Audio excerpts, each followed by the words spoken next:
and welcome back to the Whatnauts review show. Happy 2025. Happy New Year to everyone out there. This is our first podcast recording of the new year. Exciting stuff. My name is Kyle Springer, and I am joined, as always, by Melissa Wilkinson. Melissa, how are you? I'm doing okay. Did you have a peaceful holiday break? Peaceful indeed, yeah.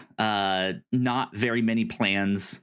Just kind of got to stay at home, play video games, watch TV, stuff like that. It was good. It was fun. Nice. What about you? I had quite a long holiday break. I started a new job last May, and I didn't realize how fast I was accruing time and how much of that time was going to expire at the end of the year.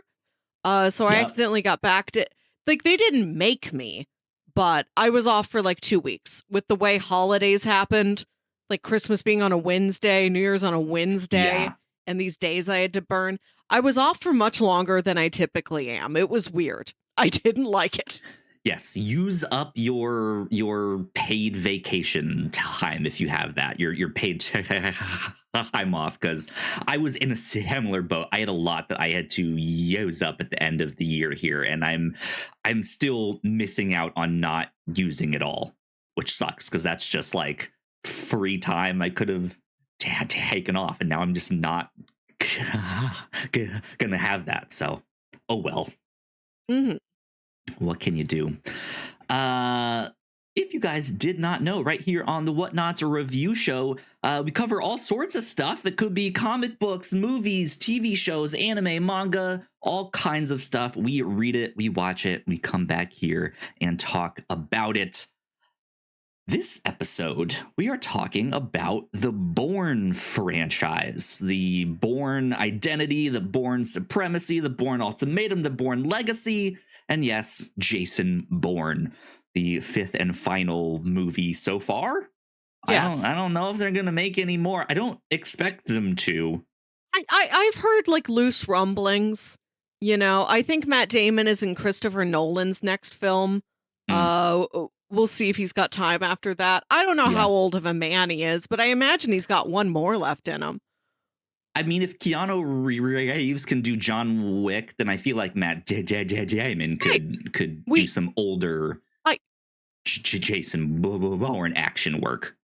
Yes, I do worry. We live in a time when you can continue to do stunts up until you're like, oh, I mean, how old is Harrison Ford in Dial of Destiny? Like, we regularly have like AARP aged in their 60s should just be golfing action stars. Yeah. Like, we can do this, but I'm also worried this will be used against them. Like, we will have somebody who's like, no, I turned 65. I just want to golf now, please. And just like be in low key legal dramas. I want to ease off the sort of films I am doing here in my golden years. And other people are like, nope, but we saw Keanu do it. Do you know old Tom Cruise is? You can do it. You can do it. And we have some nice old man who's like, I don't want to do a stunt. Can't I just sit in a chair? Double-edged sword. Indeed. Anybody can do a stunt, but don't do a stunt if you don't want to. You are allowed to retire. Maybe you can, but maybe you should ask, should you? Yes. Good stuff.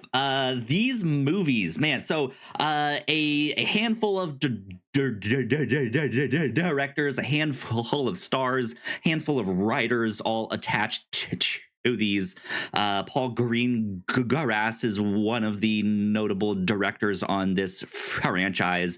Tony Gilroy, one of the notable writers. Of course, Matt Damon, and then sliding in there for one of them is Jeremy Renner.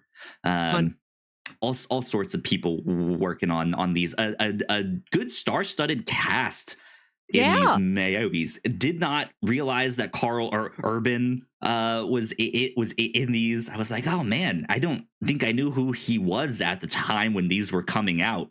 But now I do, and I completely just did not know he was in this. So there you go. But yeah, we had a blast with these. So I own the first three on DVD. which was a trip. And I think this was the first time well, maybe not necessarily the first time, but very often you will be like, I own the DVD of what we're watching, or you'll go out and buy it. I think you've done that once or twice. I very rarely have the like, I own this one, unless it's comics, which I have all back behind me here. But I own the DVDs for the first 3 of these. I saw the second and third one in movie theaters. I rented, I think on Netflix, back when they were still doing DVDs, the Jeremy Renner one. The most recent one, Jason Bourne, that one was brand new to me. Had not seen that one in its slightest. But that's kind of my history with this franchise. I love those first 3. And my like for them kind of goes downhill after that. But what is your experience with the Bourne movies? It was practically none. It's only in the last couple years that I have gotten into what I call unhyphenated action movies, which are just humans, no superheroes, no sci-fi, nothing like that, like just sort of grounded stuff. Sure. I really like it now, but I didn't always. And I had seen the first movie once a couple years ago. My dad put it on. But this was my first time with all the rest of them. Okay. Good stuff. It's our tradition here. We open every new year, our first episode back. We talk about a whole film franchise. Mm-hmm. And we are spy fans. We've talked about Mission Impossible before, James Bond, and we thought this is the last of the big pillars we need to cover. It is a blind spot that we haven't talked about Bourne. Yeah. So for that, I'm happy I watched it, that my sense of the espionage landscape in cinema, in contemporary American cinema, is fuller now. Yeah, absolutely. Yeah, Jason Bourne was kind of meant to be a more modern day James Bond. Not in the same sense that I think when we talked about James Bond, we talked like these movies feel like they have a lot of pageantry and a lot of Yes. God, what's the right word? Like tradition. Whereas this like does away with all of that. There's no like secret gadgets or car that can spill oil or has spikes on the tires or stuff like that. It is just a much more, what does a modern secret agent kind of look like? And yeah, that's kind of what it was meant to be. And then eventually kind of rears into the super soldier stuff, but very like on the low levels of that. It's not like Captain America level super soldier stuff. Yeah. But that stuff does start to get in there a little bit. The first movie, The Bourne Identity, felt so much to me like perhaps a reaction to those Pierce Brosnan James Bond movies, culminating in Die Another Day, which gets so ridiculous that there's like an invisible car in it. The way Batman Begins was like, let's do the opposite of Batman and Robin. That's what I thought this was. But these movies came out the same year. Die Another Day, November. Wow. Die Another Day, November 22nd, 2002. The Bourne Identity, June 6th, 2002. It actually precedes Die Another Day. Interesting. So I guess even before then, even before we reach the tipping point of an invisible car, there was a need for, let's strip away anything that is so bold that it tips into being silly. Let's get very grounded with this. Yeah. The fact that he has amnesia is the wildest thing about it. Pretty much, yeah. Yeah, I loved these movies growing up.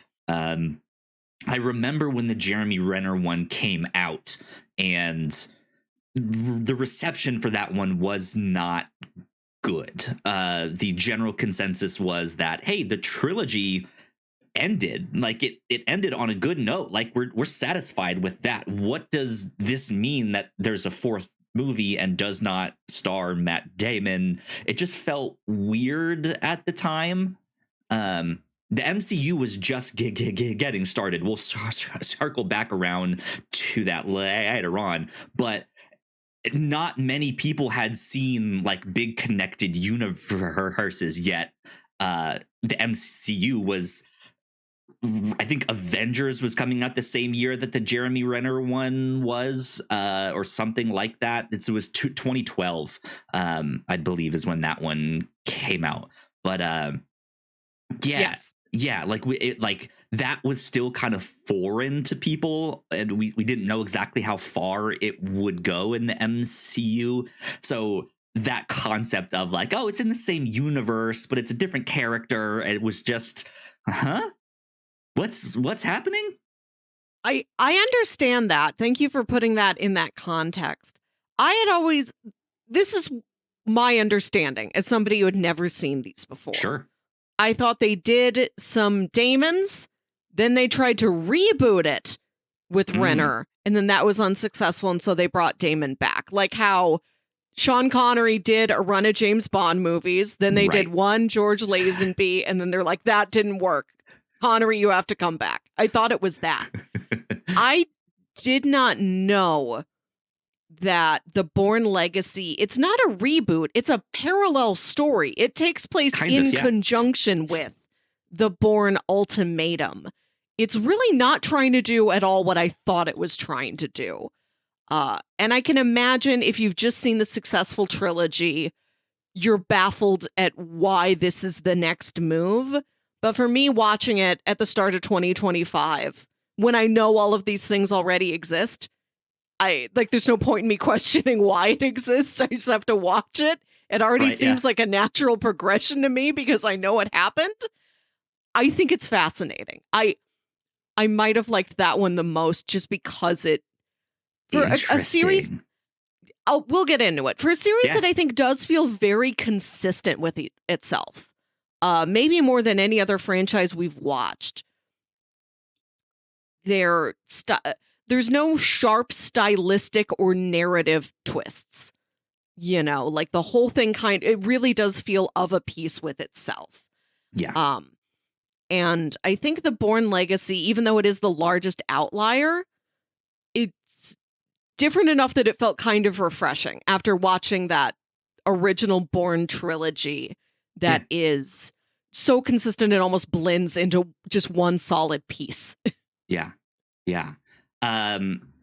Highly recommend these movies if you have not checked them out yet, especially that original trilogy. But yeah, definitely check out the other ones too. I think part of the reason why I was so interested in checking them out is I was at the time I was not familiar with who Tony Gilroy was, what his work is, and I'm still not super familiar, but Andor put his name on the map for me in a major way, and then kind of retroactively being like, oh, he did most of the Bourne movies.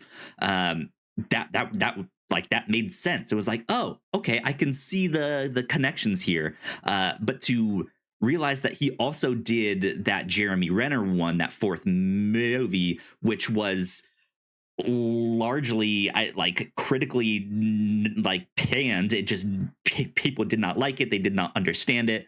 I feel like it's worth a second watch now. And so, yeah, I'm glad we got to do that, to investigate. Like, is it really as bad as we thought it was back then? I don't think so. It does have the same technical dryness that we loved in Michael Clayton. Which he also did Michael Clayton. He wrote a review show favorite. Yeah. Too, right. Yeah. If you come at it with the right mindset, the Bourne Legacy really does have something for you. Yeah. But yeah, highly recommend them. Go check them out. Do we want to get on to kind of basic synopsis of what these are? We've talked about the Bourne Legacy, but and you know, right, the history of these movies. But what are they about? Jason Bourne, they fish him out of the sea. A bunch of fishermen pick him up, and he's like, I don't know who I am, but I know how to do things. I don't know why I know how to do things. Like, how do I know how to like field strip a rifle? How do I know how to Yep. do all these high-end technical secret agency things? And he goes on a mission to uncover who he is, why he doesn't remember his life, and he learns that he was part of the secret black ops operation called Treadstone that was making these sort of not quite comic booky super soldiers, but enhanced agents. Sure. Yep.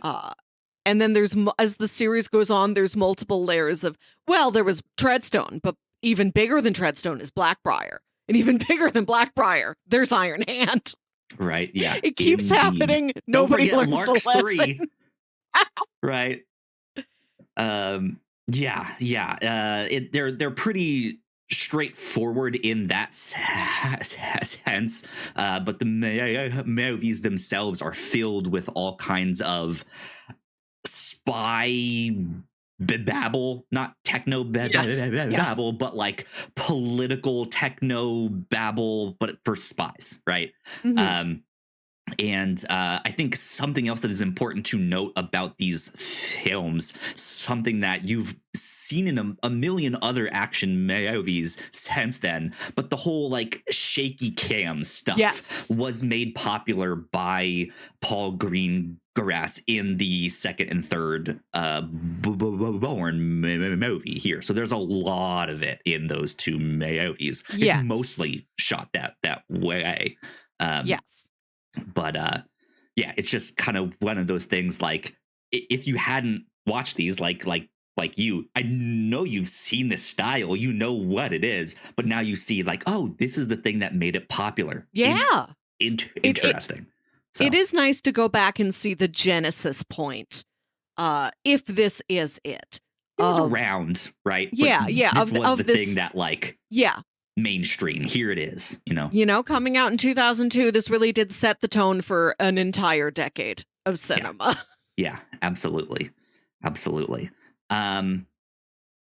things about the plot that we could say, it's just kind of it almost feels like a shell or those Matryoshka dolls. Is that how you say that? I'm not even sure. Where it's just like, we've uncovered one conspiracy, but now there's someone higher up who's trying to cover up something else, and then there's someone higher up above them who's trying to cover up something else, right?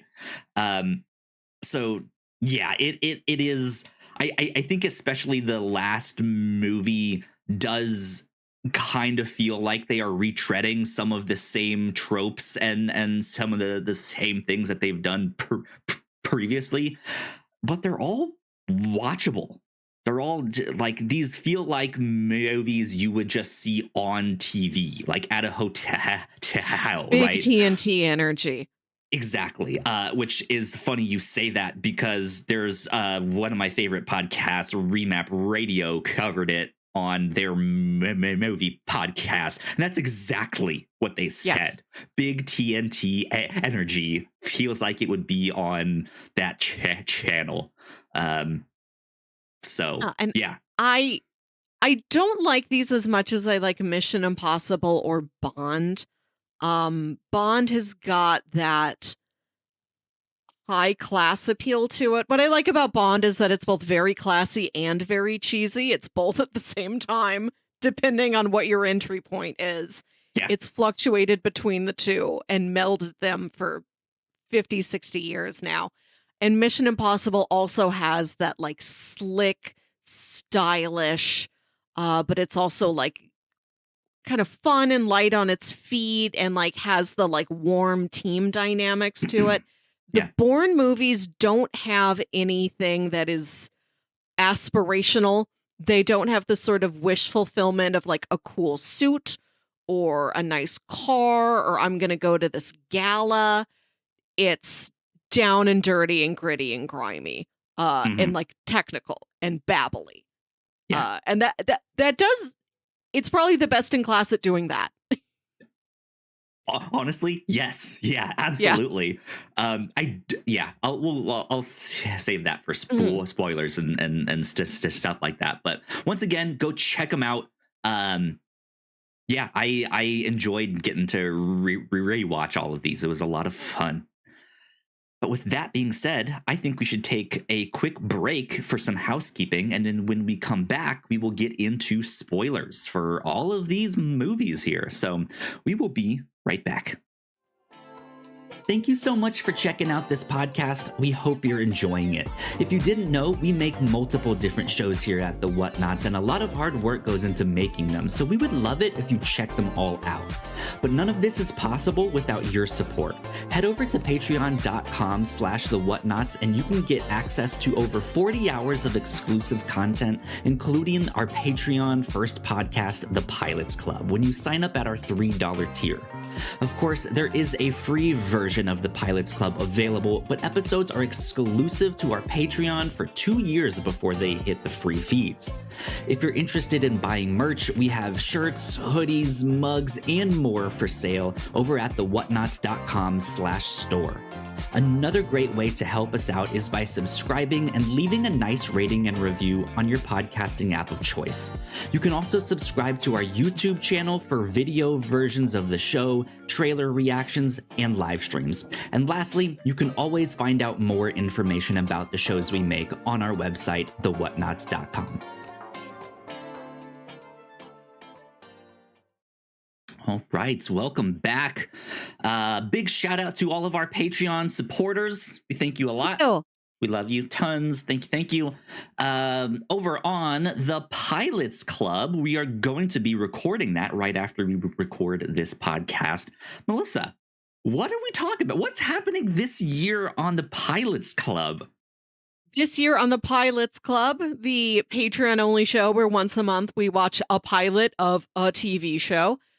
This year, we're doing a whole theme year, 12 episodes in a row about detectives. We're going to watch a wide variety of detective shows this year, and we're kicking it off with the granddaddy of them all, Columbo.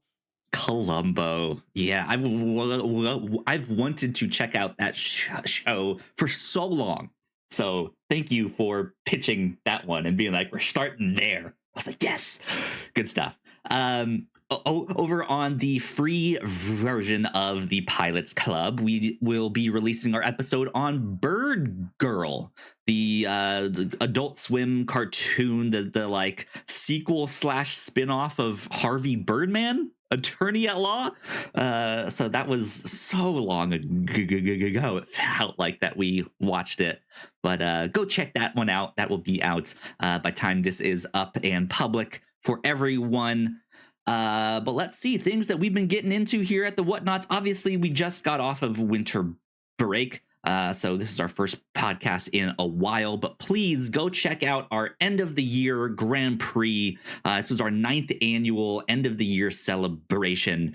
We talked fun and games, awards, stuff that we enjoyed here on the review show, on the Captain's Log, all sorts of stuff. We had a blast. We break down fun. The end of Sugar. We sure The long-awaited Sugar discussion is there. We had so much fun with that. And then over on that should be out on all the podcast feeds, no matter what show of ours you are subscribed to. But over on the Captain's Log specifically, we have our Rotten Tomatoes movie predictions game. Which was a blast. Melissa, I think you like handily beat me this year. But we'd like to make predictions about what we think this upcoming year's movies will rate on Rotten Tomatoes. It's a lot of fun, and it's a great way to track the year ahead and to know what's coming out. It's very helpful research. It makes you feel advanced in conversation. Yeah. You'll know what movies are coming out and what we Just think they might do. how they think they might do. Having small talk with coworkers, I'll mention a movie and they're like, I haven't heard of that. Where did you hear about it? And I'm like, I researched this. I do research. I do research. I do an annual report for myself on upcoming film.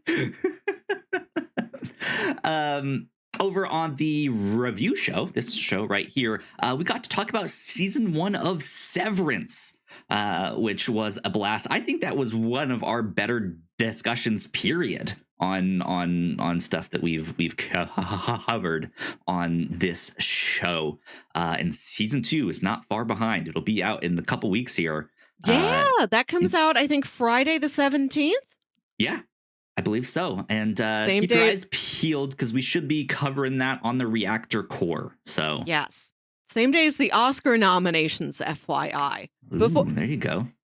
I would love to do an episode on the Captain's Log this year, where in the past you've made me play Magic 8 Ball and try and guess what's going to happen at like gaming conventions because I know nothing about video games, but you do. Yeah, I'm going to flip it. This year, I make you guess Oscar winners. Okay. Good stuff. I think that should be fun. Cool. I think that's about it for housekeeping right now. So let's get into spoilers for the Bourne movies. Cool. Yes, Melissa from the Whatnauts.com. I'd like to start here. What are your thoughts on Matt Damon, the man? And his screen presence and what it means when he's in a movie. I mean, he has a certain gravitas, like he has a certain weight or cachet behind his name that I like. If he's in something, I feel like it's generally gonna be pretty good, or at least he will be pretty good, right? I don't think he's the best, right? Like he's not one of my favorite actors. I don't know if I could on the spot name one of my favorite actors, but even still, right? Like he's like medium high on that list, or like low high, right? Like in that area. Yes. Matt Damon is a guy who's like name and face I feel like I've known since I was a kid, but because he was not in a kid's movie, he's an actor I've only gotten to know as an adult. And I'm still piecing together, like, I've seen him in things, he's good, he's handsome, but like, what is his persona specifically? And watching these Bourne movies, I thought, if the Marvel Cinematic Universe had kicked off 5 to 10 years earlier than it did, he's your Captain America. That's what he offers you. Yeah, he's got the Boy Scout energy, but he also could have played Star-Lord. He's got the smart, I was going to say smart Alec. That's not exactly Star-Lord. He's not that smart, but like he's got that wisecracker edge to him as well. Sure. That was the framework I had to make him fit into. That's my metaphorical language. I need to know what superhero somebody is. Sure. Yeah. It's not like, hey, what's your sun, rising, moon, something. It's what superhero would you be if you were in a movie? Sure. It's very funny. I know he's from Boston, one of the city's most famous residents. But watching me, the right? Yes. I was born there. Right. Ben Affleck, Matt Damon, you. Kyle Springer, yeah. Kyle. I'm like, I know he's from Lobster Town, but he does give so much corn-fed Midwestern boy. He does, yeah. And there is the reveal that, of course, Jason Bourne is not this man's real name. He had his mind wiped. He had his identity completely rewritten. His real name is David Webb, and he's from Nixa, Missouri. I'm like, I knew it. That I knew you could play a Missouri boy.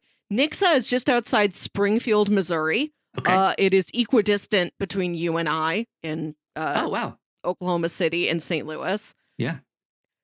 I love the idea that David Webb is from approximately the same region as Chapel Roan.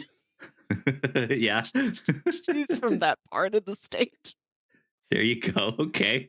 I was disappointed he never went to Missouri, like Star-Lord at the end of Guardians of the Galaxy Volume 3. To like I go wanted back him to go home. and Right. discover it. Show us Maybe we'll Farm get Bourne. his. Maybe if they make one more, they can do his thing where it's like it's him as Thanos at the end, just like cooking, or the gladiator scene where he's like rubbing his hand over the grains. Yeah. Right? Yeah. I think every movie should end with just running your hand along some tall grass. Get out there and touch grass, action heroes. Come on. Yeah, you super spies. What are you doing with your lives? Yeah, interesting. That is something I thought of when they were like, he's from Missouri. I was like, I wonder if Melissa knows where Nixa is. Yes. So good stuff. Good stuff. Yeah, he's an interesting actor. I think they really tried to make him like the big action star with these movies. And is mission accomplished. Right, yeah, but I think he also went on to not just be an action star, right? Like he's very good in dramatic roles too.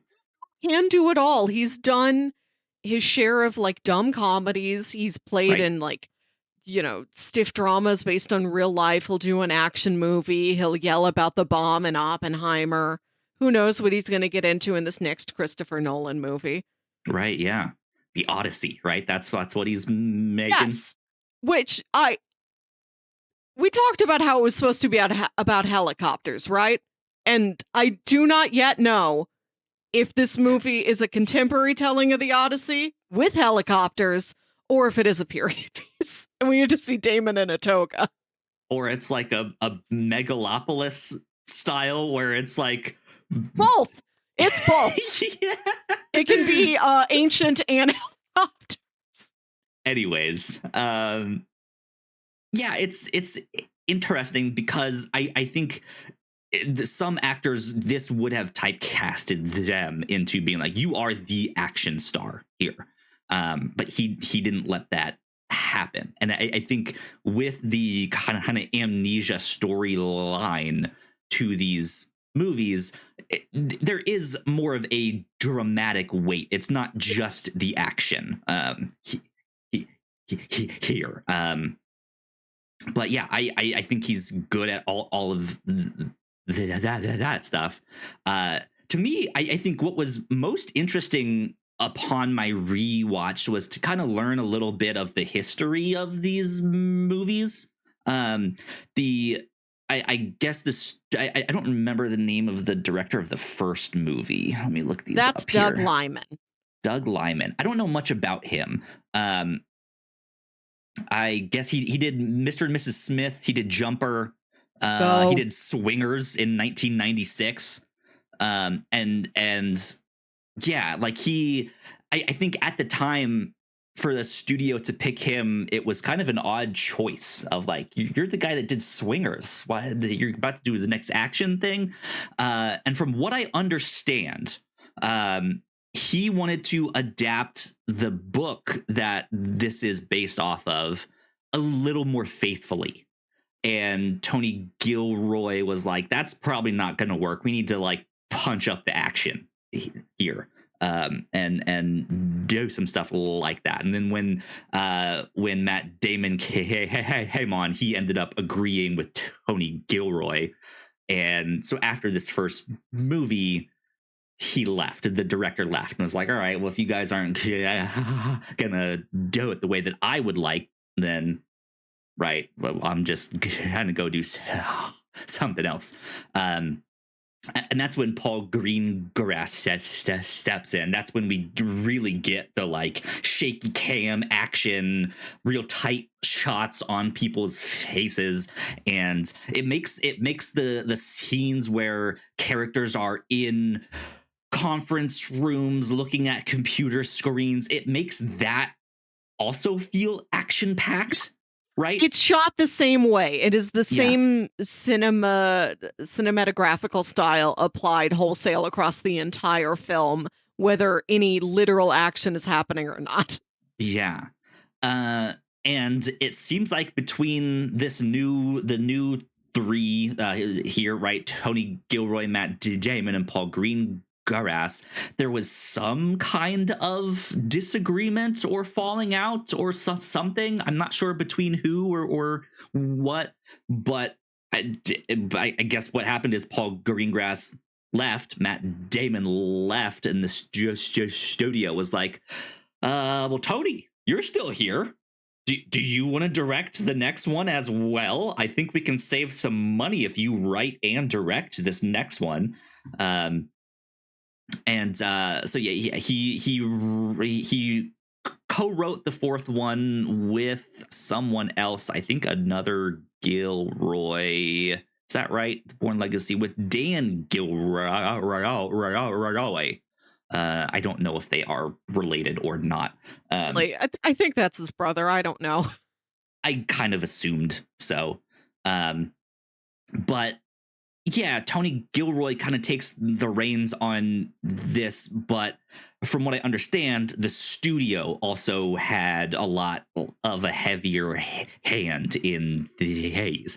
And like I mentioned, the Avengers is coming out the same year as the Bourne Legacy, this fourth movie, and it seems like the studio wanted Tony to deliver them the thing that would launch their connected universe here. And so that's kind of why the story of this one zooms out and is not necessarily the fallout of what happened in the third one, but it's a parallel story that reveals that that his super soldier program Treadstone was not the only one. There's 10 of them. Right? Yeah. I think we find out there's 10 of them in Jason Bourne. We only learn about 2 more in Legacy, I think. But that's the idea, right? Like you zoom out to realize, well, if that one got exposed, maybe some of these other ones might get exposed, and we need to figure that stuff out.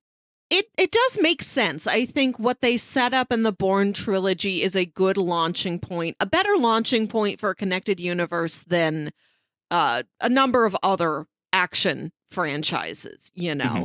Like, yes, we have seen Hobbs and Shaw, but when you see the Fast and Furious films, you have less of a sense of there's more guys just like this scattered across the world. But you do have that sense, you know, Jason Bourne is not the only man of his type, the only soldier of his kind that they have built.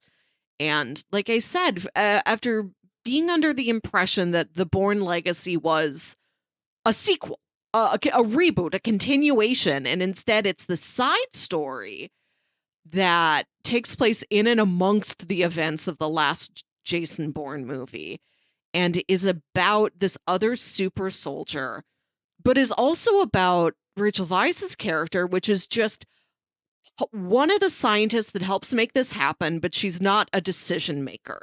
She's just one of the cogs in the machine. She's just one of the technicians who helps the mission come together.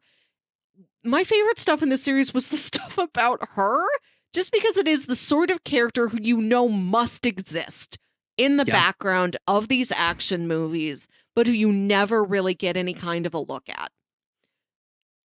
I liked that that's what the Bourne Legacy did, was we're going to stop, slow down, turn the camera like 90 degrees to the left, and follow what's over there.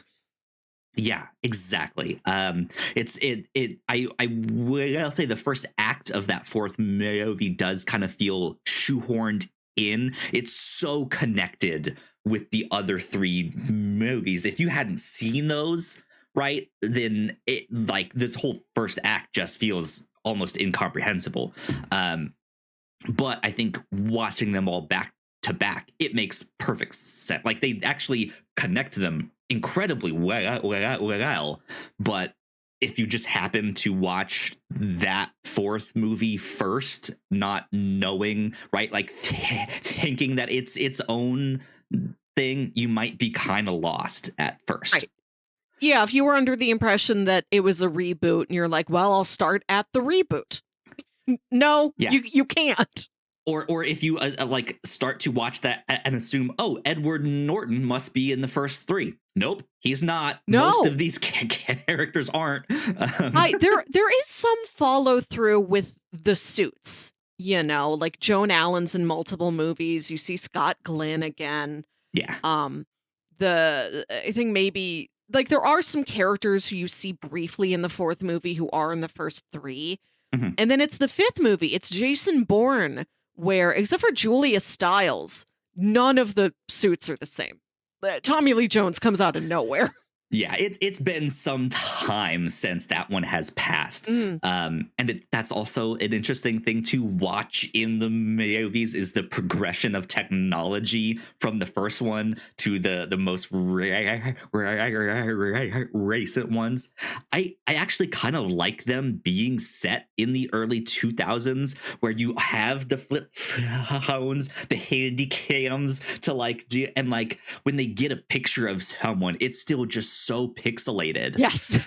And it's just like, man, that's like a 2 megabyte phone. Right. That like a 2 megapixel phone. Like that's tiny. Like the phone that I have on my iPhone would put like is just like holy moly compared to what they have there. And I like that stuff. Yeah, it is fun. As a person of the modern day to watch a spy movie from even like 20 years ago. You're like, your phone, that photo's like 480 pixels. I can do that in my sleep. Yeah. You will not believe the incredible high resolution image I have of this hot dog I had for lunch. Yeah. Check out my Instagram. It's all right there. Yeah, but it's so, yeah, he was trying to deliver this kind of MCU launching film, but still had to tie everything in. And because it was a launching point for other movies, other shows, the end of the fourth one just feels abrupt and inconclusive. At least I thought so. To me, that fourth one is so strange because of the first and last act, or that last act feels like there should be an extra half an hour after this, or it should be like, and that's the end of part one, right? Yeah. But the stuff that's happening in the center of that is pretty competent. It's fairly decent, and I think Tony Gilroy had a movie that he wanted to make with that I think you can totally see his vision. Yeah. And it's a look at... feels weird being sandwiched in between those two acts. But it's still watchable, right? Like you said, big TNT energy. And from the context that I was watching it in, at least, where I've never really seen any of these before, and I'm now about to watch all 5 of them all at once in a, just sitting down in an afternoon over my winter break. The deviations that the fourth one takes feel kind of refreshing after watching the first 3 all in a row. Sure. Where you know that there is this enhanced secret agent program. There's some level of like medical experimentation on Jason Bourne, and you look at somebody else who this has happened to. And it's a little bit more of the day-to-day where you see Jeremy Renner with like it looks like a dog tag, but also it's like a pill pod. And he's got he's got greens and blues, and they're just called greens and blues. And he's like, well, I have to take a green and a blue every day, and I can stretch, if I don't have a green, I'm okay for a little while, but I really need a blue or else I'm going to start feeling really sick. It's like the day-to-day management of being one of these enhanced secret agents, the sort of granularity of it. And then you go to Rachel Weisz working in that lab, and the other guy in the lab, there's a shootout. There's like an inter-office violence incident, which is not the sort of thing you don't see that stuff in that context. It's like there's an outside terrorist or something coming into the secret agent lab. It's never just like interdepartmental. It's always part of a larger thing. It's never like, well, this one person in this one secret windowless underground bunker lab snapped and we had this dangerous incident. Like you never get that close of a look at these people and the cost of what they do on their life. I've thought a lot about the scene where after Rachel Weisz survives this shooting in her lab, in her workplace, and her bosses tell her, "You've just been through something incredible. Like take the week off. Like you need time to like rest, recuperate, process." And then they come knocking at her door, like, "You bought a ticket to Montreal?" And she's like, "You told me take the time off. I need to get my head straight. I want to go see my sister. She's gonna help me feel better. I need to be with loved ones." And they're like, "Well, you don't have the sort of security clearance where you can suddenly go flying off to a foreign country all of a sudden." And she's like, "Well, how do you put me in a situation where I am under such high stress, such high pressure, but I am not allowed to do, and I come under scrutiny when I try to do anything that is seeing my loved ones or having a life."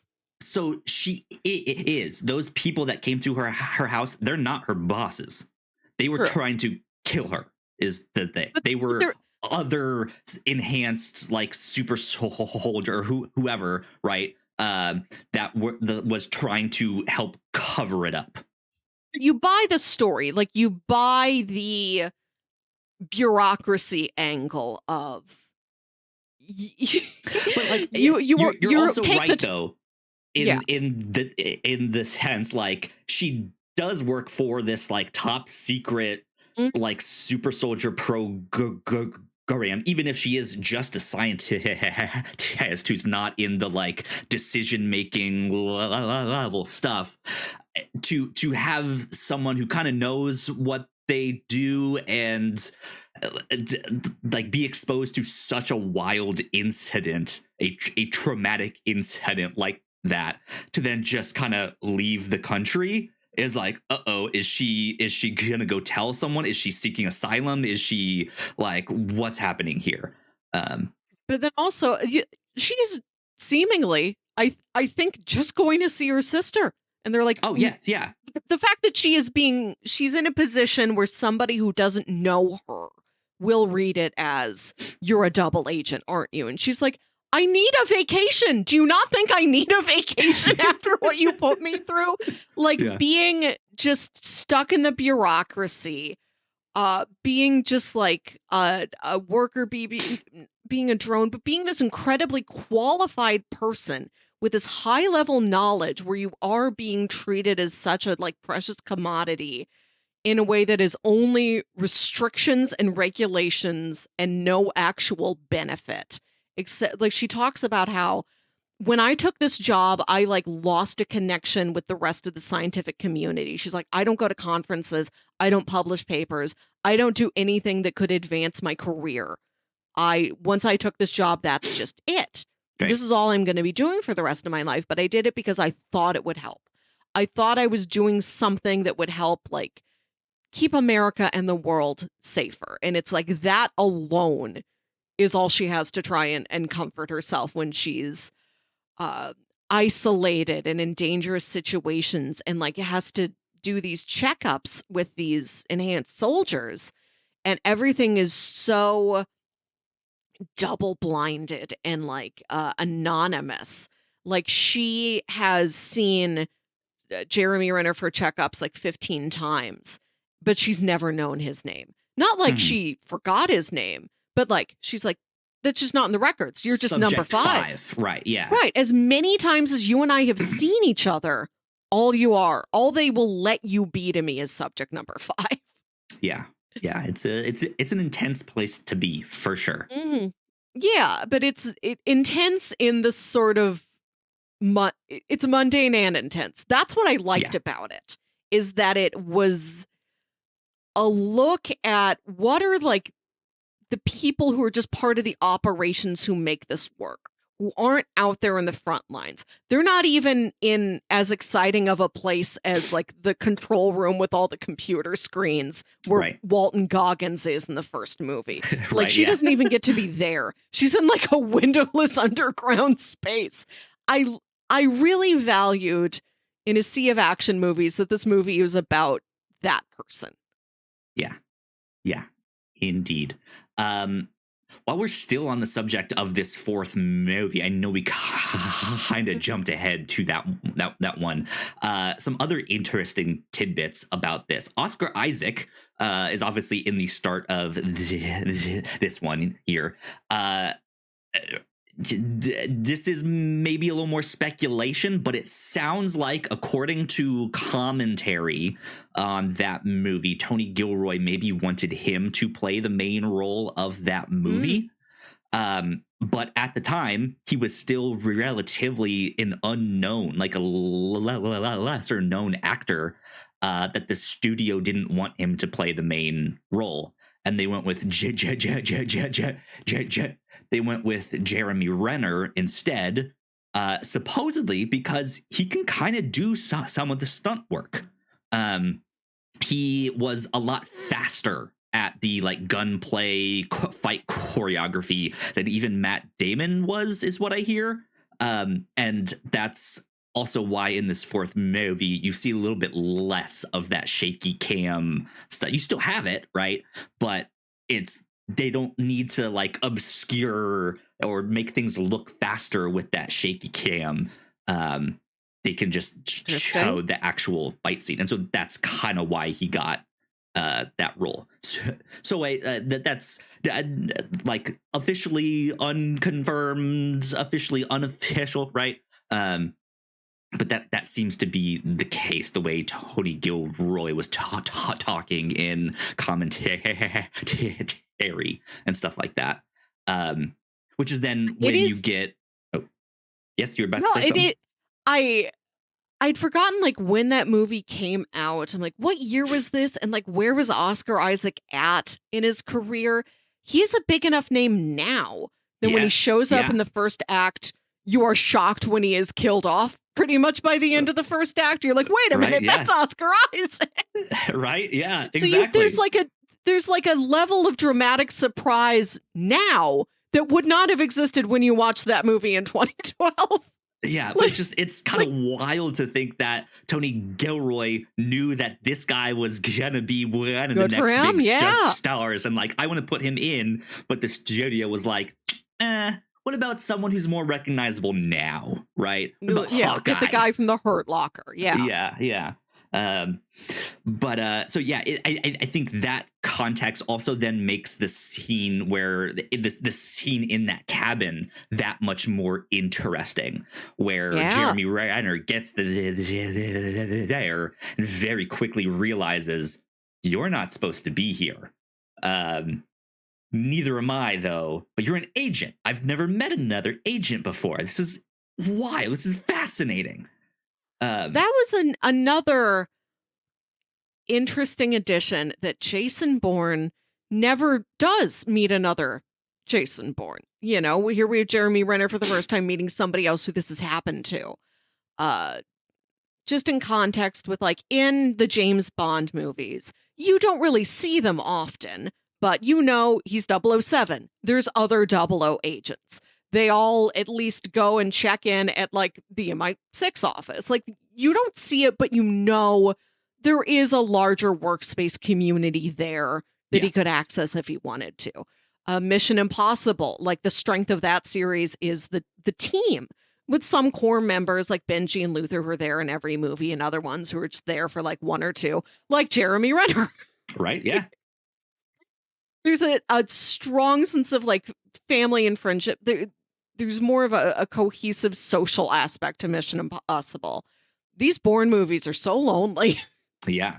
But that's kind of what's interesting. And also, according to Tony Gilroy in the commentary, he thinks of the deleted scenes in that movie as canon to the film. And there is supposedly a scene. I've not watched it myself. There's supposedly a scene though where the other Outlook agents are kind of all at the same time figuring out that something is up, something is wrong, and they're all trying to escape. Yeah. Which is a wild concept on its own. Yes. I would love to see that movie where these isolated secret agents are all kind of coming to the same conclusion at the same time and realizing they need to escape, but it happens too late and they get switched to this new yellow pill, which is the thing that kills them, and they don't realize it, that this is the thing, right? Like, that sounds so cool. I do like that. Yeah. But it's not exactly what we get, but that also kind of lends context to that scene in the cabin where they both kind of know something's up, like something's not right with the organization here. What if we teamed up and kind of did this together? Because that's kind of what they were about to go do here, and then they get blown up and stuff like that. So another thing, we're eventually going to talk about the main core Bourne movies that people actually like, but another thing about the Bourne Legacy, like Jason Bourne, he had these procedures done to him, end of story. With Jeremy Renner's character, can't remember the guy's name, haven't bothered, but it seems like he has to keep taking this medicine to like upkeep the experiments that were done on him. And if he's Aaron Cross is Jeremy Renner's name, yeah. If he stops taking them, he's going to like backslide and like truly get sick. Like he is going to be in a very different physical and mental state. And he talks about how he was recruited into the army by a recruiter who fudged the records trying to meet quota. And he was like 10 or 15 IQ points below the minimum. Like he should not have been put in the situation he was put into. And he, was in the military, and then he got injured, and he was in a situation where like he was offered, we can help save your life if you're part of this program. So like he was perhaps not of the ideal competency level to like be fully informed and agree to these things, but now he is. And when you watch Jason Bourne go through these action scenes, get injured, get all of that, you don't have the same threat of what if he loses the knowledge of everything he knows how to do. But you do with Aaron Cross. Like if he's like, if I can't get more of the blue pill or the green pill or whatever it is that keeps my mind the way it is, you're like, oh, that guy is going to have like very different capabilities and knowledge, and like he's not going to be able to get himself out of a situation the same way he would otherwise, which is, and for as many action movies as you've seen where it's like, oh no, he's hurt, oh, like his leg's broken, he has to hobble around, this is a very different sort of threat that I'd never quite seen before. That's kind of the point of these multiple different super soldier programs, is they're each trying a different kind of way, right? Whereas Jason Bourne is just kind of broken down and then retrained, right? He's just kind of a normal human who has the training. I was about to say Jeremy Renner's character, but again, his name is Aaron Cross. We did look it up. Right, yeah. Aaron Cross. Alex Cross is the different guy. But yeah, he's more so dependent on these drugs. Yes. And to be honest, I'm not the biggest fan of Jeremy Renner's as an actor. But man, the scene where you see him just after he's been hit with the IED, that guy can act. He can kind of act. That was good. I was like, okay, I see where you're coming from, and then when you hear his side of things and you hear his story of like, Yeah. at the end of the day, if I stop taking these, I'm gonna be too dumb to survive, right? Just like he says it so plainly, but Yes. there is this like longing behind it. This like, I really need these, and not in like a drug addict kind of way, but Yes. like, if I was out there in the wild, I wouldn't survive. I'm Yeah. already on the run. I won't know how to like make the choices I need to, or make them as quickly as I need to. Like I won't make it. I'm not someone who can make it in this in this world. And there's just this pain kind of Yes. underneath it Right. all, and I like really liked that. Yeah, like this never should have happened to me in the first place, but now that it has happened, I I'm just have to keep dependent. it happening. Yeah, I'm not in the sucks. situation where I can get out of this through any means. And I like how relatively simple the goal is in the Bourne Legacy. It's like, this man needs this medicine. We have to go to this one lab where they produce the medicine and get some. Yeah. So yeah, good stuff with all of that. I guess the last final thing I will say, the only thing that did kind of spin out of all of this, there is a TV show that ties in. It is simply called Treadstone. It was on USA. Yeah. I don't know if it was like 1 or 2 seasons, or if there are returning characters or not, but it is it does focus on some of the other Treadstone secret agents in there. But that came out in 2019, I believe, so it is a little more recent. But I think that as the 4th one didn't hit, and then the 5th one also didn't find its place among audiences and stuff like this, I think the show did even worse. So people just aren't really hungry for Remember Bourne seeing stuff. I saw like this splash ad for the Treadstone series, like across my smart TV, but I had no idea it was connected to the Bourne Identity. I want to talk about, didn't even know it existed until like looking up stuff for this. Yeah. The biggest surprise for me is that this series has its own theme song. It sure does. And James Bond and Mission Impossible both have this core score, this music piece that even when you're a little kid, it's like known enough, carries enough like weight that you will hear it out of context as like a gag in something else.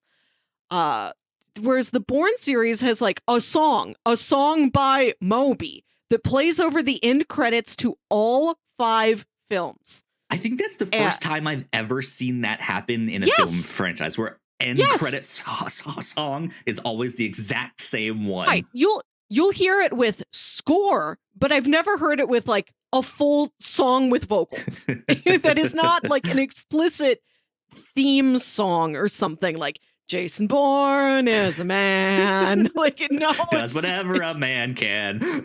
Right. Yeah, it's not like the Spider-Man song. It doesn't summarize anything. It gives you no information. It's only a mood piece. Like all of them, and it's not just for Jason Bourne, because they play it in the Bourne Legacy also. He doesn't even have to be there. They'll still play Extreme Ways by Moby.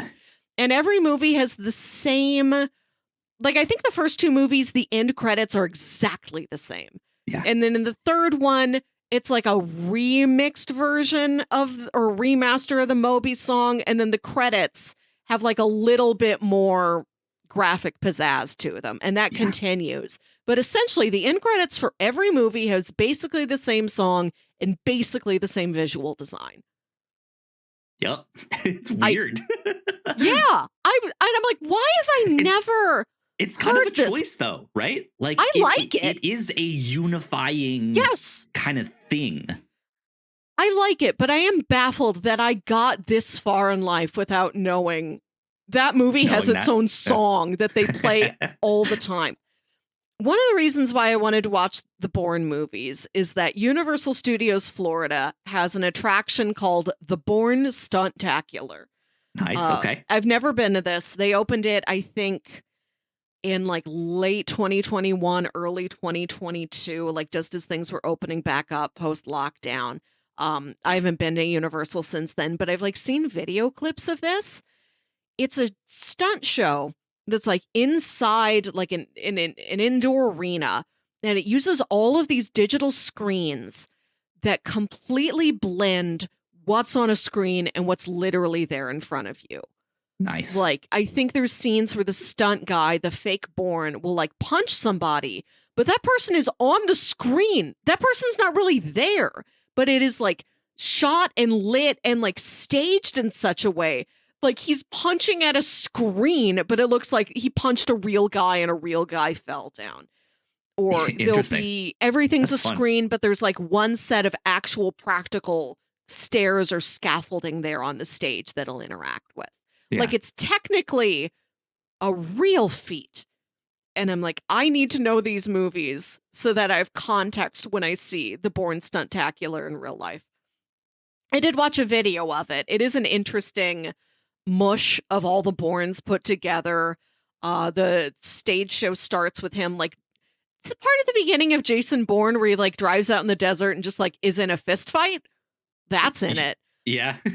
There's the bit where like he calls some sinister suit and he's like, "Where are you?" And he's like, "Why, I'm at home. If you were at home, we'd be having this conversation in person because I'm in your home." Like that's one of the set pieces in the stunt show. Yeah. The stunt show, it like has time jumps. It's in different places over a series of days. The way one of the Bourne movies is, which is not like your standard theme park stunt show where it's like, here's 20 minutes of solid action that Indiana Jones gets into. And when the stunt show is over, they play Extreme Ways by Moby. It's a universal constant. And I'm so excited that now that I know this song, we talked earlier about our Rotten Tomatoes game and how we're both like pretty aware of upcoming movies, so it's difficult to surprise us. But now I am prepared to where if I see an action movie trailer in a theater that I've never seen before, and it seems like just a generic action movie, but then they play Extreme Ways, I'm like, that's Bourne! That's the Bourne sound! Yeah. That means it's him! Or they have to do the thing where he's calling from a rooftop, like behind them. He can see inside the thing, right? It's like, I see they're standing right next to you. And they're like, huh? He must be looking at me. I don't it's fun. like when the trailer for Exorcist Believer came out a couple summers ago, and it looks like just an exorcism movie until they start playing the signature Exorcist Tubular Bells song. Mm-hmm. Now I'm prepared for this to happen again, but now I know Extreme Ways by Moog. Good stuff. This is the key for me to understand. Well, let's go back and talk about these original three for a little bit here. Thoughts on these three? We see obviously a much younger Matt Damon. We get the introduction of all the shaky cam stuff. We get some wild chase scenes throughout the cities that they're in. One in a Mini Cooper that very much reminded me of the Italian Job. Them all there in those Mini Coopers. What did you think? Did you like the little like love relationship that he was in those three? Is it Franca Potente from Run Lola Run? I believe so. I like her fine. The first movie does have like a great hook where this guy, he's in the ocean, a fishing boat picks him up, and he's like, I don't know anything about who I am. I don't know my name. I don't know where I come from, but I know I have skills. And now I'm on a journey to find out, why do I have these skills? Right. Like, I know I mean something bad. Which is a weird position for a person to be in. And I wish there was more of that. Like Jason Bourne just not knowing who he is, and like not having a real sense of home. In the movie Jason Bourne, in this most recent one, it's revealed that like his father was part of the original, like worked for the government, helped design the original Treadstone program, had like good intentions, really wanted this to be a way to protect people from the shadows, did not intend for it to be corrupted.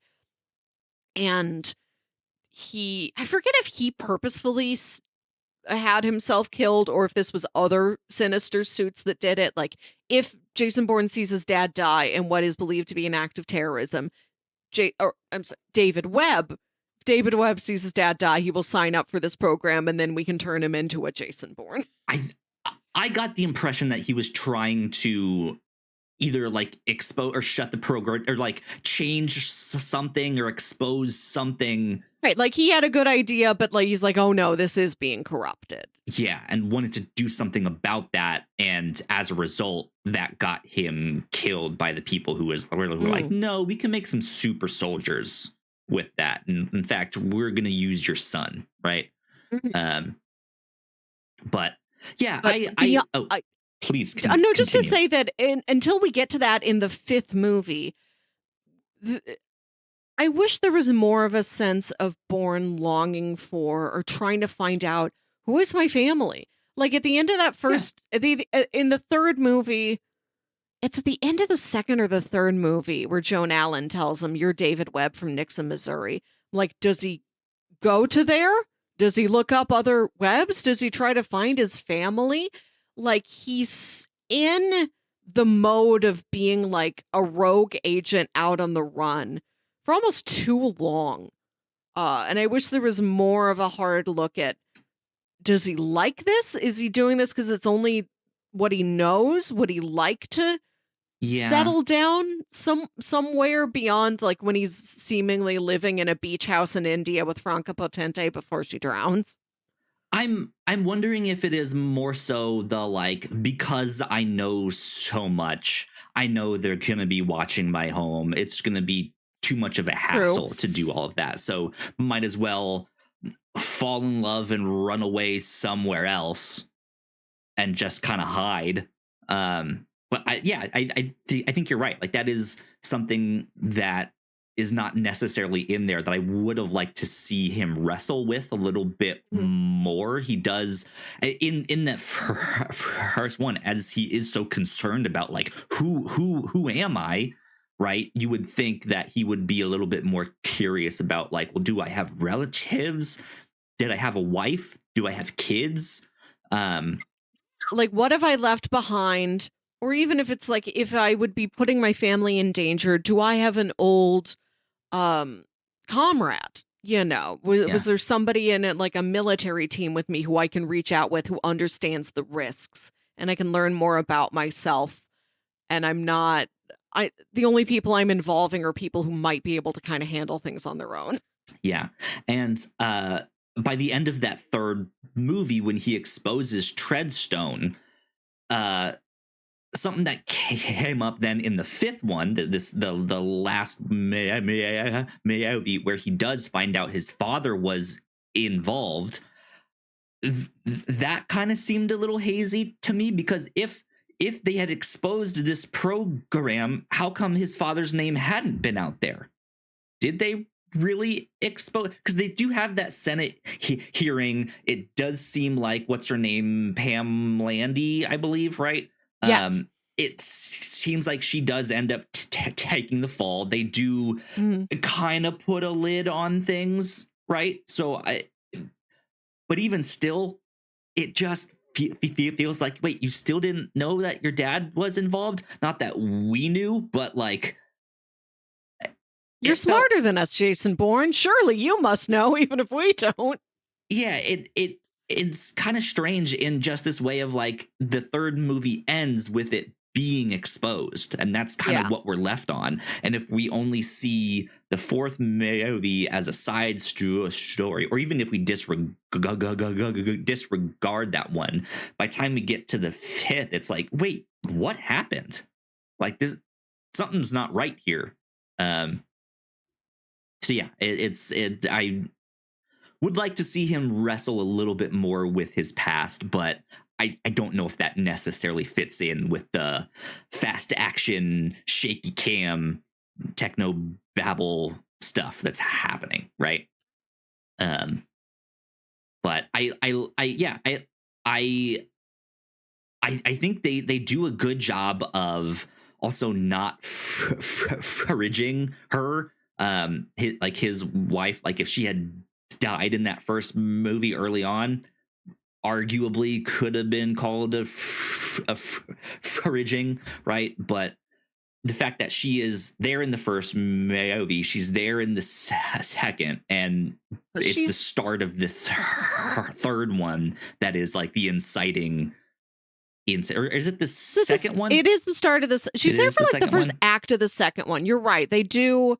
And I don't know what's like a narrative thing and what's might have been the actress was pregnant. The actress had another job. Like I don't want to put for things that are not like live and happening in front of me where there's outgoing news that I am seeing all the time. Sometimes you'll watch like an old series and you're like, did they like mistreat this character and write them off? Or was it just like, I am going to go do a play now. Like I, the performer, have another job, and that's why my character's no longer here. It happens. Like I don't want to put blame at the feet of the writers if it was like just a circumstantial thing that like made a performer exit a project. Yeah. But I thought they did a good job with her, because regardless of him not being as interested in his past life, I think he's like genuinely is trying to build up a new life.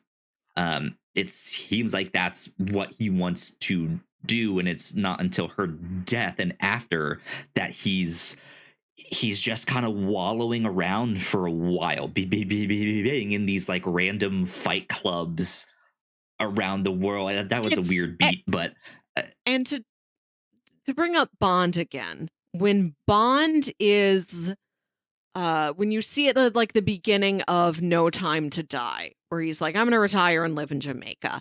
You've seen what he's been through, and you understand that he's like, now I got to retire. I need time away.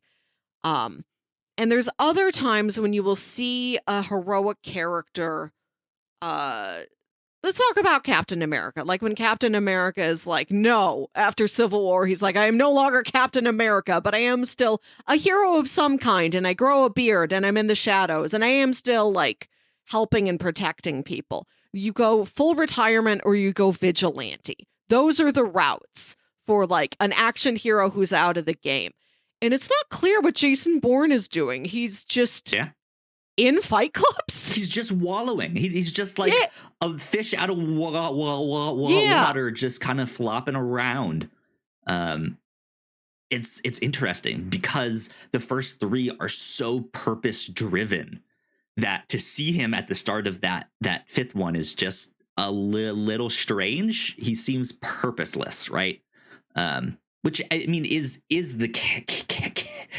I'm not trying to say like, oh, the writers should have done a better job on that. I think that makes sense for his character. His story is kind of done until he learns this new information that his father was involved.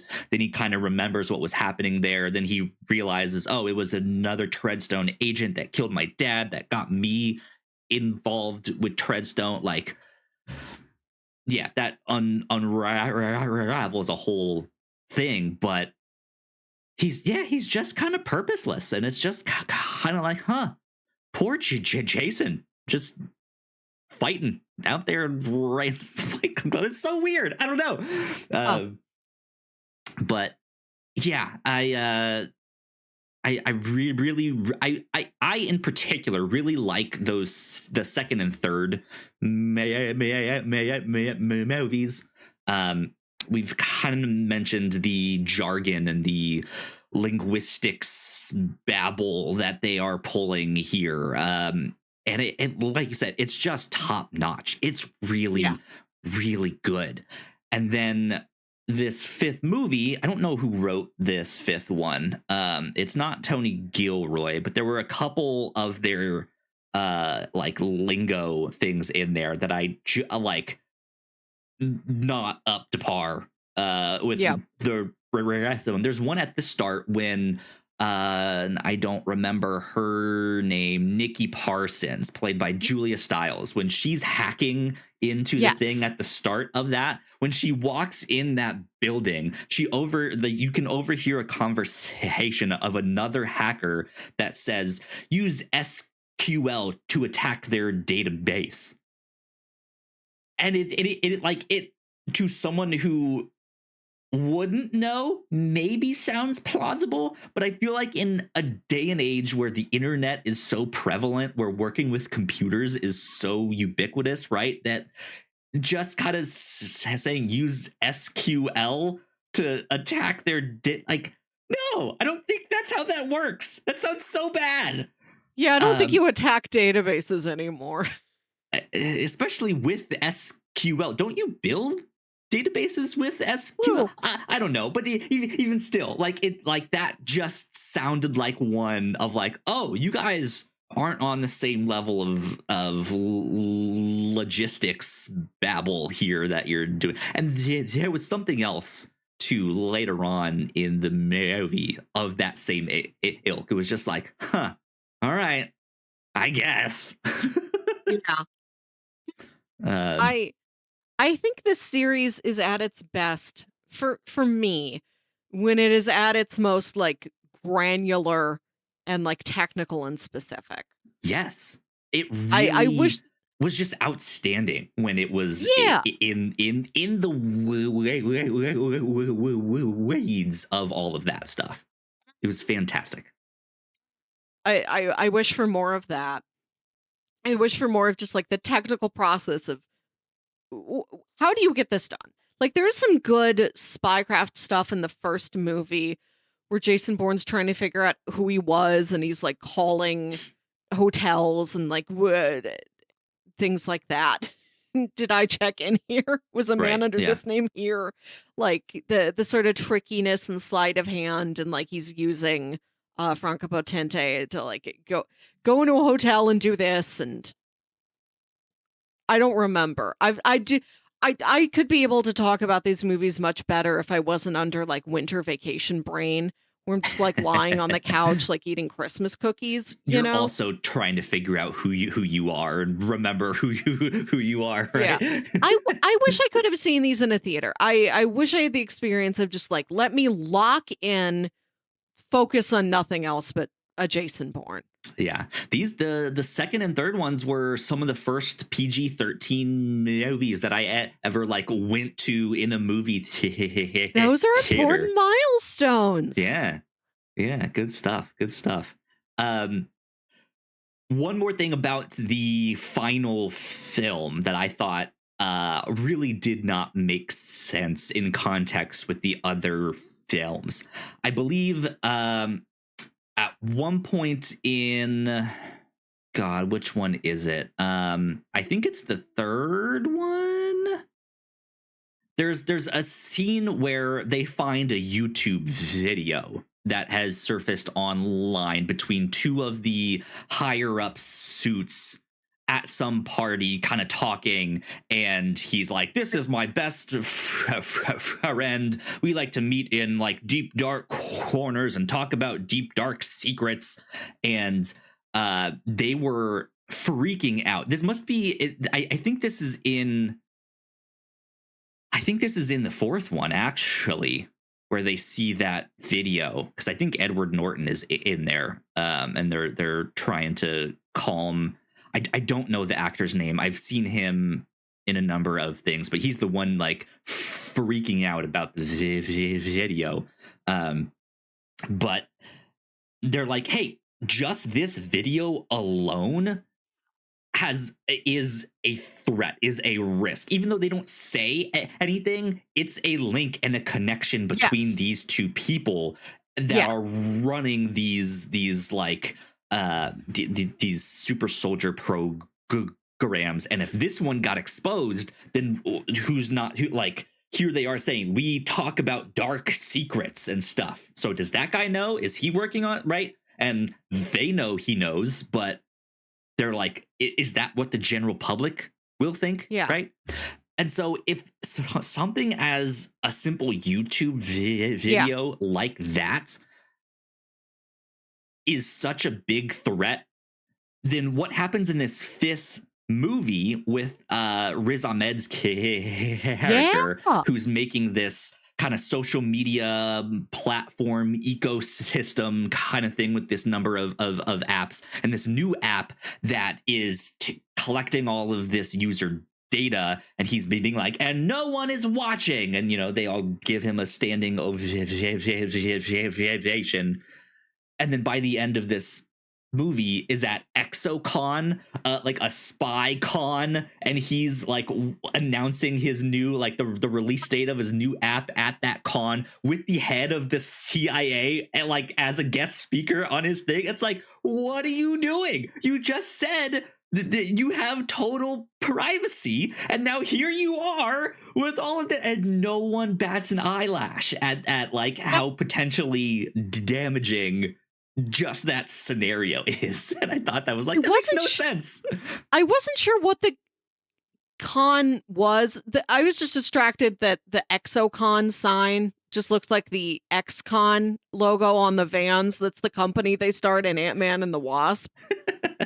I thought it was just like a tech con that was just like poorly named, but now that you mention it, what? It's a spy con. It's right, like from the that's why you see Jason picking up. He picks up like a microphone off of one. Like it's people who make like homemade spy gear and stuff like that, who are like big fans of spies and spy books and spy movies and things like that. It just, the whole thing just made no sense. Deep dream. I know Interesting. I just watched this thing. I feel like I've got vacation brain and it's like slipping through my fingers like sand. I mean, it's not like they're not there to explicitly tell you like, oh, and now we're at the spy con, right? And here's what that means for the whole situation. But it's kind of one of those things. If you kind of wipe your eyes and look at it again, right? Be like, what? I was not in the mood to be doing. What are they doing? I had trouble picturing what the app was. I'm like, I understand the type of thing it is a stand-in for, but like, can you show me this app? Like, what is it doing exactly? Yeah. What's on there? Like, it was also intangible. I couldn't really grasp it. Interesting. Yeah. The longer these movies went on, I did think it was funny how there was such a clear divide.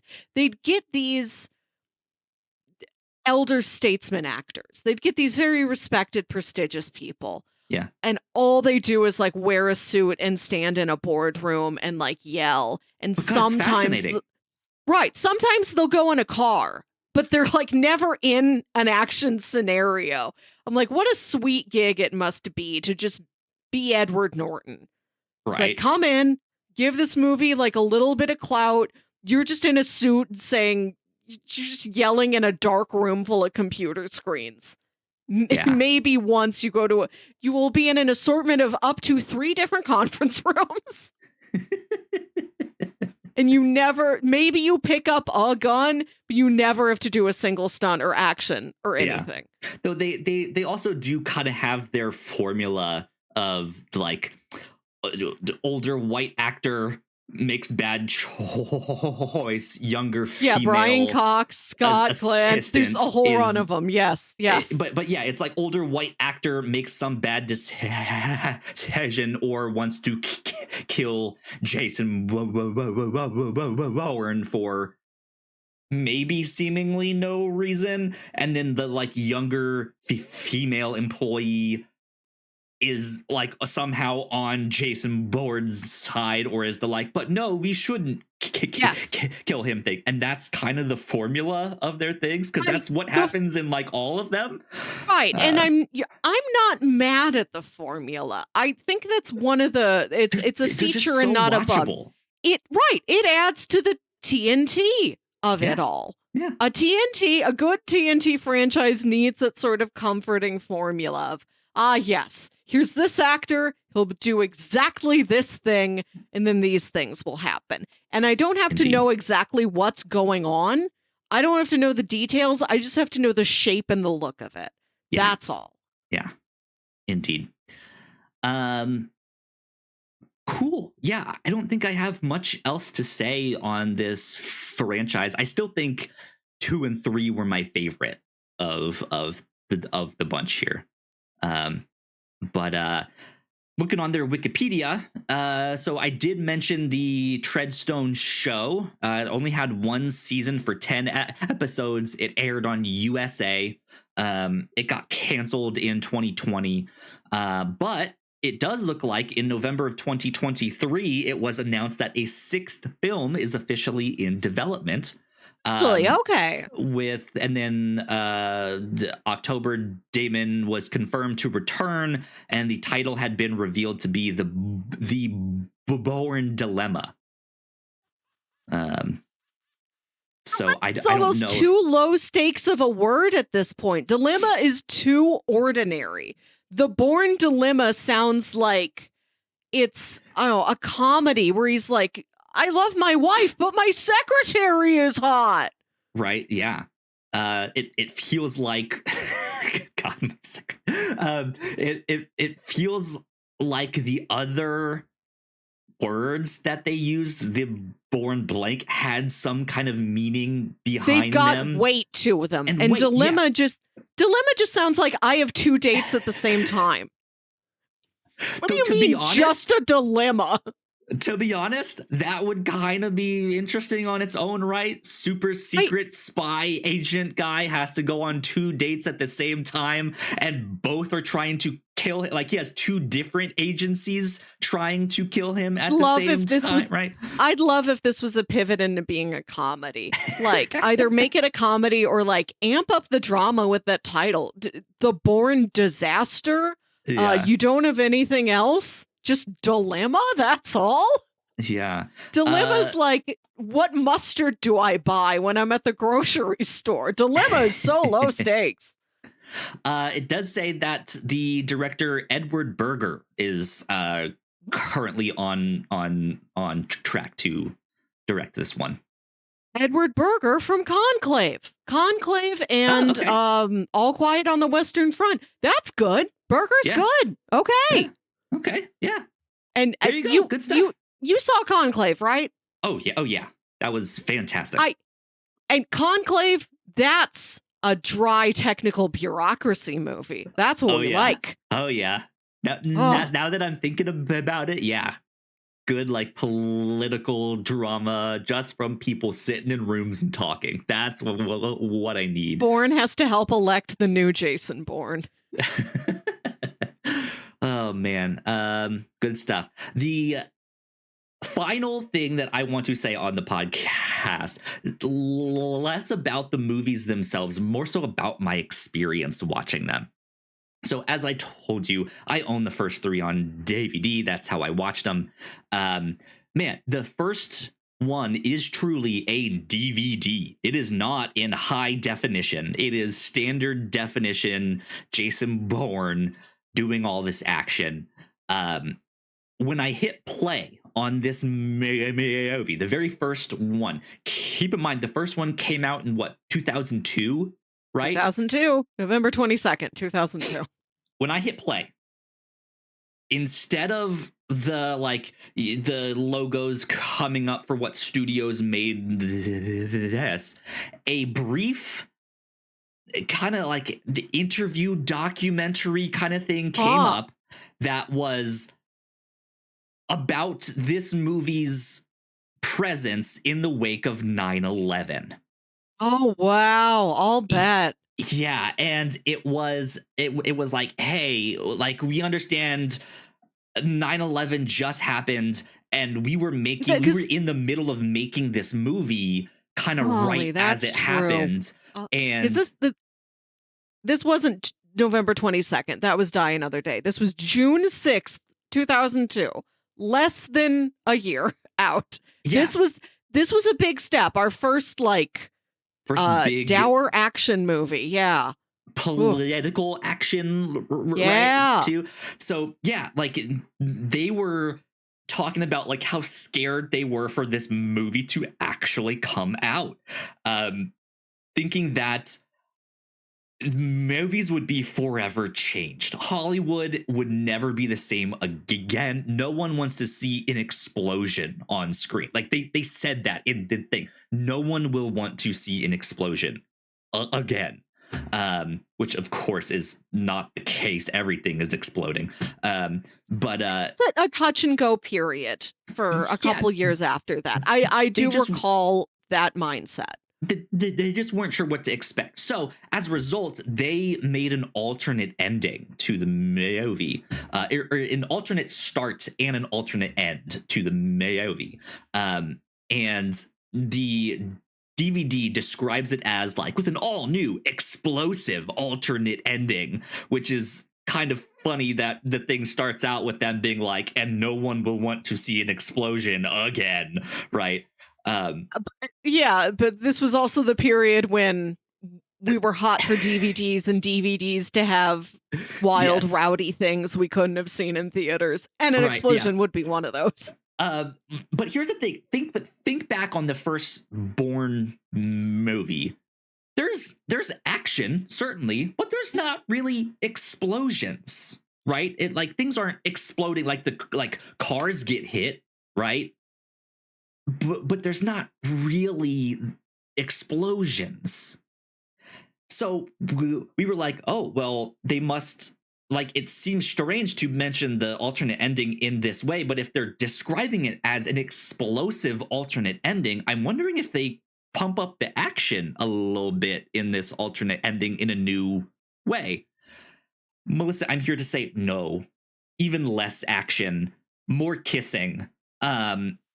It's them making out for even longer, but they also recontextualize the entire movie because it's an alternate start to the movie. It starts out with him trying to find her in Madrid, I think is where they were at the end there, and he's like walking around town like, hey, have you seen this woman? And you see him at the market. He gets a soda. He opens it. He starts drinking it, and then he realizes he gets a soda. Yeah, it opens. You know that scene at the end of the first one where not anymore goes over the like that church in Madrid, and then he sees her at her scooter shop, like all of that stuff. Okay, yeah. It starts in that location, but he's looking for her. There's a scene where he's asking around town, like, hey, have you seen her? Do you know where she is? And as he's looking, he's like walking through a market. He buys a soda. He opens it. He starts drinking it, only to realize that the soda has been poisoned. He gets knocked out. And when he realizes it, he turns around to see like this market. The market is empty. No one is there. All those people that were there have now cleared out. So he drops the soda. He falls over. When he wakes back up, it's what's his name? I don't remember the act, but that actor with that real deep voice at the end, who turns out to be running the whole program. He is the one that like is sitting there in the room waiting for him to wake up. He says something, and they recontextualize it by the movie then being a flashback. And then he escapes from that guy to then go find her. She sees him. They run. They kiss. They make out. They make out for much longer than they do. Like it's just amount of making out. Yeah, it's some explosive was happening between them. But yeah, that was the alternate start and end, and it was just baffling to kind of watch that and be like, this is what you came up as an alternate ending to recontextualize the film in the light of 9/11?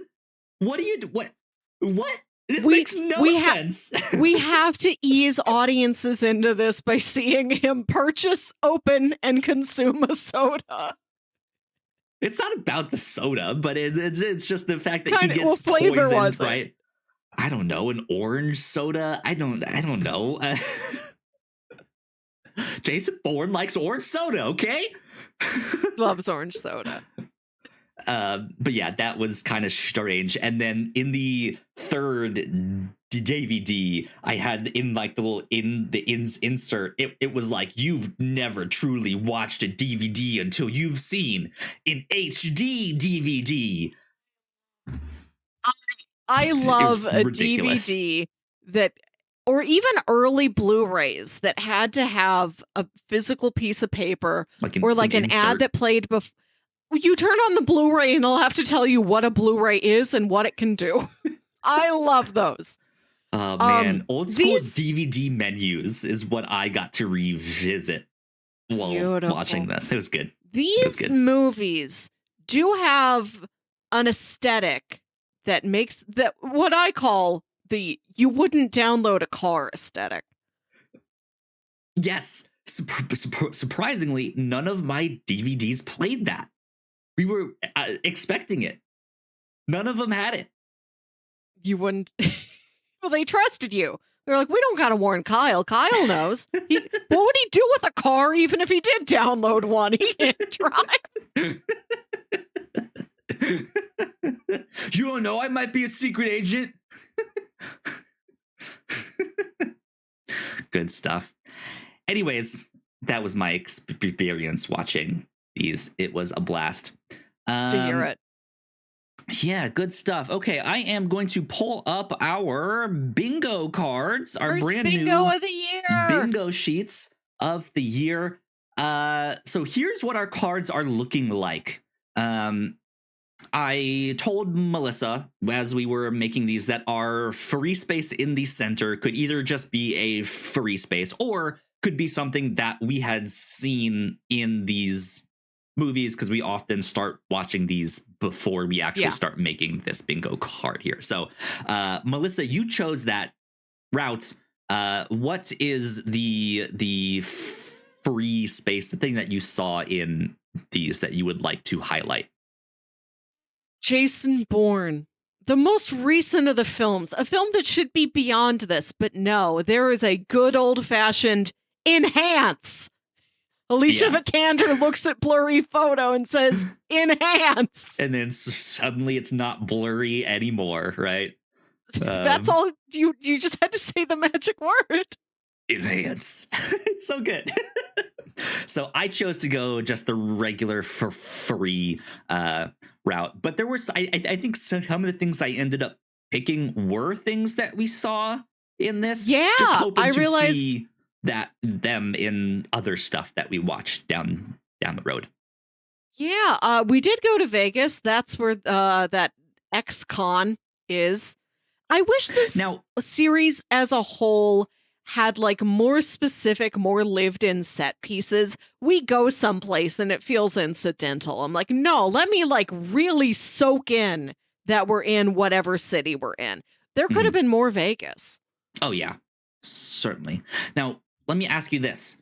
Are we, since we did make our bingo cards after we saw these, are we marking that? Are you allowed to get Vegas baby, or are we saying we can just get one? I put it out on here without realizing, oh, wait a minute, they do go there in one of these 5 films. But I can take it off. You and I did literally just make these cards this morning. Yeah. So today's a wash. Today, we'll start with our next movie. I was like, you can use the free one to get the something you saw in Jason Bourne there. I'm also okay if we do want to be like, hey, we can pick one other thing. I'm okay with that. But I just wanted to check and see. We'll start next week then. Next episode. Okay, cool. Do you want to highlight any new things you have? Because we do like to put new tropes on our bingo cards. This is something we've been doing for the last several years. At the beginning of the year, we make a bingo sheet of like pop culture tropes or just random things. Like this year, will we see a cow? And you and I have different bingo sheets and we cross off what we can.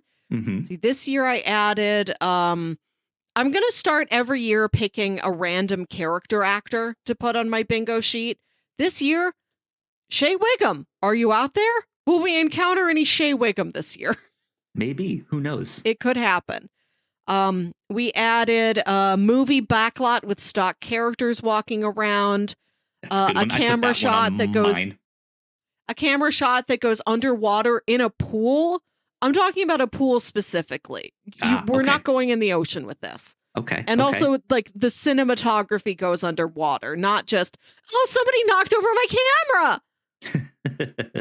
I added hiding in the house the whole time, a la Parasite or Longlegs. Okay. Spoiler alert. The penultimate flashback episode. Yep, so common in so many shows, particularly the MCU shows on Disney Plus, which we wouldn't be covering in this context, but seemingly all of those are like second to last episode from the end. Okay, here's your flashback, filling you in on everything. Indeed. Insufferable in-law, that's new this year. Indeed. Answering machine. I want to see full encounter and answer is a good one. Not a trope, but just an object. Yeah. Will we see one? Will we hear it? Yeah. A few of the new things I have on my card. A good home cooked meal.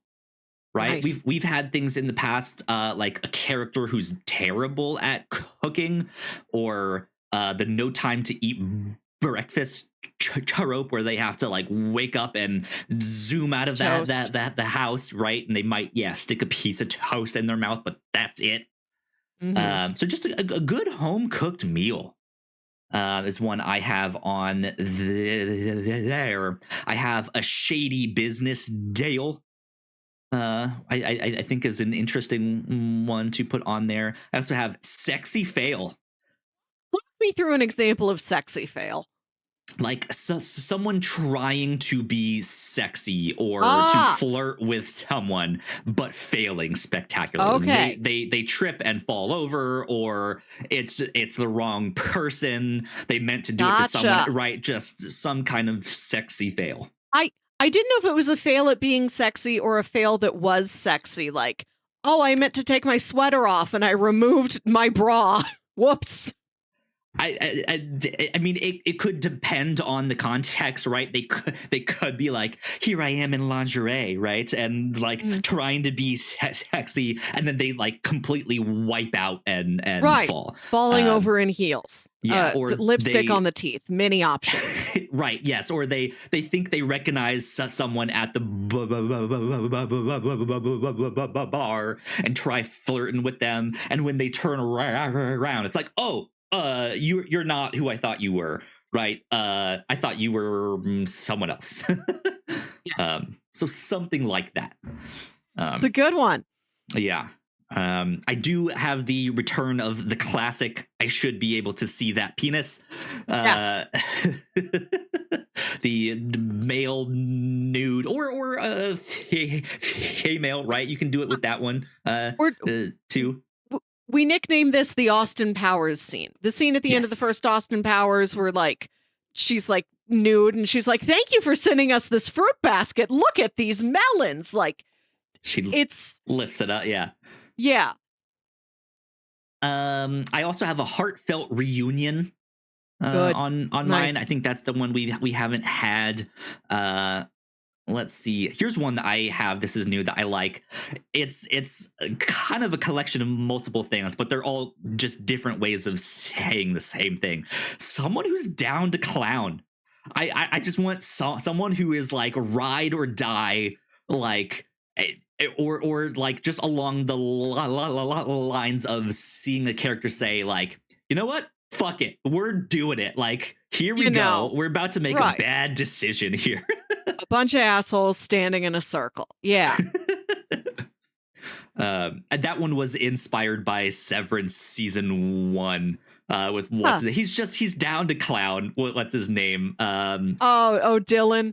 Dylan. Yes. Thank you. Yeah. So good. It can be an entire characteristic, or it can be a choice of character mates. Like when Bert retires, and then Irving is like, "Let's burn this place to the ground." Yeah, the fuck it, we're doing it. Here we go. Fuck it, right? we're doing it. Yeah. And then I still really like the quota tile. So for this year, I have 3 flip phones is what I need to find. 3 flip phones. So there you go. That's just a little hint at all the stuff that I got here. Good year for bingo. One more, also inspired by the Bourne movies. Lost them in a crowd. Sure. So good stuff there. Good stuff. Good Great stuff. if we ever watch Home Alone 2. Right. Yeah. Okay. So recommendations, Melissa, for people who enjoyed the Bourne movies, what else might they like? I know we've mentioned a number of things as we were talking about this, but what else might they like? If you're in Universal Studios Orlando, Florida, don't miss the Bourne Stuntacular. On episode 244, we talked about Michael Clayton, a movie I believe written and directed by Tony Gilroy, where George Clooney plays a fixer for this like high-end law firm where he does things off the books, and he winds up embroiled in a scheme with like an agricultural corporation that put out like a pesticide that was cancerous, and now he's like in a legal battle. He has to like fix things behind the scenes during this legal battle, and it's very granular, very mundane. It's just about how terrible this guy's life is. It's a situation where he's like, because I am your fixer and everything I do is off the books, you've kind of trapped me here. I can never leave to go to another job because all the things that would qualify me are things I cannot talk about. Right. So he's like, I guess I just do this until I die, or you allow me to retire. We talked about all the Mission Impossible movies on episode 39. At that point on episode 39, there were just the 6 movies. You can go over to our feed, The Reactor Core. That's where we will talk about brand new hot stuff. And over there, we talked about Dead Reckoning. Yeah. Same Did thing you mention with what one we talked about Michael Clayton on? That was episode 244. Correct, yeah. On episode 138, we talked about the first 4 of the Daniel Craig James Bond movies. And then again, go over to The Reactor Core, and we did an episode on No Time to Die, the final of those, once it came out in theaters. If you like more spy stuff, I love Tinker Tailor Soldier Spy, and that one is perhaps the king of mundane technical granularity. No, not glamorous at all. Just men in suits in offices. Good stuff. If you want more of the you wouldn't download a car shaky cam aesthetic, so popular in the 2000s, the movie Slumdog Millionaire, a great example of that, if that's a look you're nostalgic for. Okay, interesting. It's also about a character who's like, how did I come to know all of this stuff? And he's seen this movie. Not really. I've seen bits and pieces of it back in the time when it was a big hit, right? But Dev no, Patel I don't think I've seen the whole thing. Dev Patel goes on the Indian version of Who Wants to Be a Millionaire, and he is acing every single question, and the movie is told in flashbacks for all these random incidents throughout his life of why he came to know that fact about the 3 Musketeers. It's not like he's undergone some sort of super soldier training that gives him top secret elite knowledge of how to fight, but it is a look at, who is this guy? Why is he the way that he is? Why do you know this? Yeah. If that's the very general framework that you want in a film, knowledge explained, you can watch that one. If you crave more Damon, there's The Talented Mr. Ripley, where he plays a sneaky little guy. He plays Mr. Ripley, and he's talented, and he takes over Jude Law's life. I just saw The Martian for the first time a couple weeks ago. Never got to The Martian when it first came out. Did you know everyone is in that movie? you're going to watch it and you're going to be shocked like every 10 or 15 minutes. Like, oh, that's them. That guy. They're in this? That movie refuses to stop introducing new actors. Truly a wide-ranging and inspiring cast in The Martian. Cool. Good stuff. Good stuff. Any other recommendations, or was that your last one? Mm-hmm. Oh, what do you have? Well, if you want some more spy stuff, on episode 291 of the podcast, we covered Slow Horses season 1. Oh, yeah. So go get some more spy stuff with that. If you are a fan of the MCU like I am, go watch Captain America: Winter Soldier. I think it's safe to say that Winter Soldier was inspired by some of these movies. Took some inspiration from the Bourne movies, as he's now a rogue agent, right, and has to go on the run there. So go check that out. Even go check out the show, the Falcon and the Winter Soldier show, because that also deals with the idea of like a super soldier serum, and does Sam Mackey's character want to, what's his name? It's not Mackey, Sam. as Sam Wilson. Okay, yeah. Of whether or not he kind of wants to take that super soldier serum, what that would mean for him, stuff like that. I think would be a good one to watch. There's a comic book. I've seen the Brave New World trailer so many times now that Anthony Mackie in the gray on gray suit is starting to show up in my dreams. Doing anything, just standing around in the gray on gray suit. He's pretty dreamy, you know what I mean? He got a great figure. Yeah, don't mind him being there. There's a comic book that I recently read all of called Queen and Country. It's by Greg Rucka and various other artists. Go check that out if you're into spy stuff. It was fantastic. This has a bunch of the like linguistics babble stuff on the spy side, but does also have like the action when they are in the field. And if I'm not mistaken, he has a couple novels based off of that series too. So go check that stuff out. Of course, these Bourne movies are based off of some novels from the 70s. Go check out. I think it's a 1980. 1980s. Yeah, but go check out those books too. That's what I would recommend. Indeed. All right. Next up on the podcast, Melissa. Yes. What are we talking about? We are continuing our tradition of Danuary, spending an episode in January celebrating the works of an actor or director with Dan in their name. This year, our inductee is director Danny Boyle. We will be watching the 2007 sci-fi thriller Sunshine.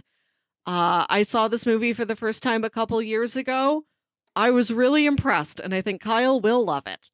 Yes, you've recommended it to me before and was like, put this on your list. So yeah, we're getting to talk about it here on the show, which I think will be a lot of fun. So this is not streaming anywhere.